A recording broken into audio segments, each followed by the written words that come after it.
5 di sera, tempo scaduto, si alza come c'è venuto. Nervi asciugati, metallo in bocca, mette il giaccone già nell'angolo di sotto. Al bar biliardi, raduno del grifone, colossi anfibi, tatuaggi di pitone. Sussurrano di come nella notte prima, gli altri sono scesi come cani da rapina. Slegati in squadra, testa china, toro toro, hanno spazzato dei rifiuti la panchina. Nel gelo di case e caserme si incammina, l'aria è strana, alza lo sguardo e senti in alto un grido di poiane.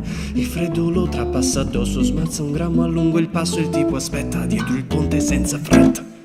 Il fiume è giallo, lento fango d'Orinoco, scorge tra i fuochi, gli spaccia e mangia fuoco. Scende il murazzo, c'è una macchina bruciata, che babba rosto e folla grappoli imparata. Le ragazze aspettano di uscire fuori per ballare, intanto provano le scarpe nuove, ridono da sole. Dentro casa lei lo guarda e resta lì senza guardare, fuori tutto accade anche senza di noi. Nel grotto spingono e si impercia Patuan, l'anfe che sale caldo e fiotti nervi tesi, e Invisia serve a banco acqua minerale, ondeggiano sulle ginocchia tutti uguali. Guarda allo specchio e vede in fondo che per occhi adesso c'ha 2 buchi neri, e nel riflesso dell'abisso vedo il pozzo che era in tempo anima sua.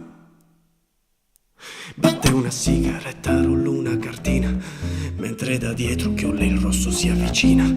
Sembra l'errore di una spinta, alza la voce, e un attimo poi il tempo scorre più veloce. Big Jim lo centra con l'anfibio nel torace, rosso di sangue cade a terra braccia a croce. Lo scarcia in faccia quando è steso già caduto, le arabi scappano nel mucchio e chiede aiuto.